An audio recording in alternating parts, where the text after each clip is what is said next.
Direito administrativo. Ato administrativo. O ato administrativo é toda a manifestação de vontade da administração que tenha por finalidade imediata adquirir, resguardar, transferir, modificar, extinguir e declarar direitos ou obrigações sob o regime jurídico de direito público e sujeito ao controle. Requisitos do ato administrativo são a competência, finalidade, forma, motivo e objeto. Competência é o poder atribuído ao agente público para o desempenho de suas funções.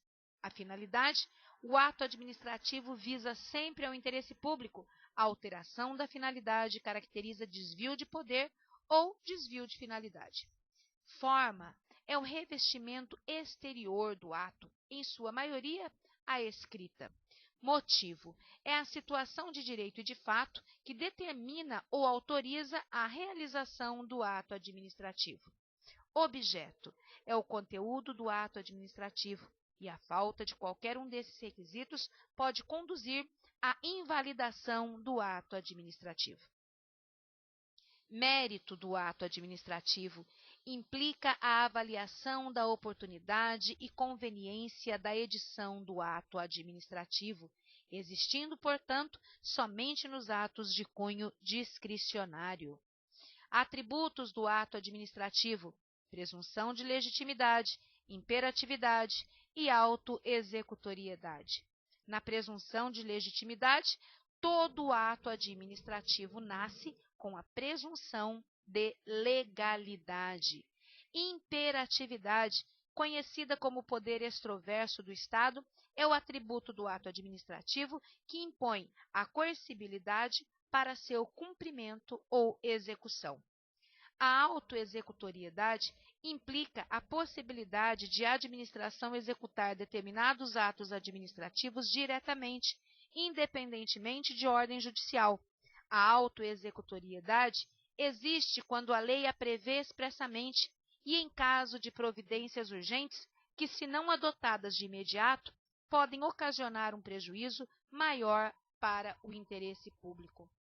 Classificação dos atos administrativos. O critério mais aceito para classificar os atos administrativos é o adotado por Eli Lopes Meireles, que os classifica da seguinte maneira: quanto aos destinatários, atos gerais ou regulamentares que não têm destinatários específicos, atos individuais ou especiais, que são todos aqueles que possuem destinatários certos, criando uma situação jurídica particular. Quanto ao alcance, atos podem ser internos ou externos. Os internos, destinados a produzir efeito dentro da administração pública, e os externos, que alcançam os administrados, os contratantes e, em certos casos, os próprios servidores, e somente entram em vigor depois de divulgados pelo órgão oficial. Quanto ao regramento, os atos podem ser vinculados ou podem ser discricionários.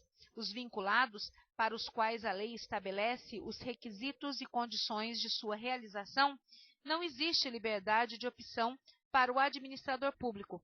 Já nos atos discricionários, nos quais a administração pode praticar com liberdade de escolha de seu conteúdo, de seu destinatário e de sua conveniência, e ainda da sua oportunidade e do modo de sua realização. Quanto à formação, pode ser simples, complexo ou composto. O ato simples, que é resultante da manifestação de vontade de um único órgão. O ato complexo, que se forma pela conjugação de vontades de mais de um órgão administrativo. E o ato composto, que é resultante da vontade única de um órgão, mas que depende da verificação por parte de outro para se tornar exequível. A invalidação dos atos administrativos se dá pela revogação e pela anulação. A revogação é a supressão de um ato administrativo legítimo, legal e eficaz, mas que não mais atende ao interesse público e tem efeito ex nunc. A anulação trata-se da invalidação de ato administrativo ilegítimo ou ilegal, feita pela própria administração ou pelo judiciário, e tem efeito ex tunc. A convalidação dos atos administrativos, segundo Eli Lopes Meireles, ele entende que não existe ato administrativo anulável. Quando é de exclusivo interesse do particular, pode ser mantido ou invalidado segundo o desejo das partes. E quando é de interesse público, sua legalidade é condição de validade. Hoje, porém, já se admite a convalidação para sanar um vício e legalizar o ato administrativo. Observação. Ex tunc é uma palavra latina e é referente à qualidade do ato contratado ou condição que tem efeito retroativo ou a respeito de situação jurídica anteriormente criada. E o oposto do ex tunc é o ex nunc, ou seja, no ex nunc, aquilo nunca existiu, não tem efeito nenhum, porque de qualquer forma ele não teria validade.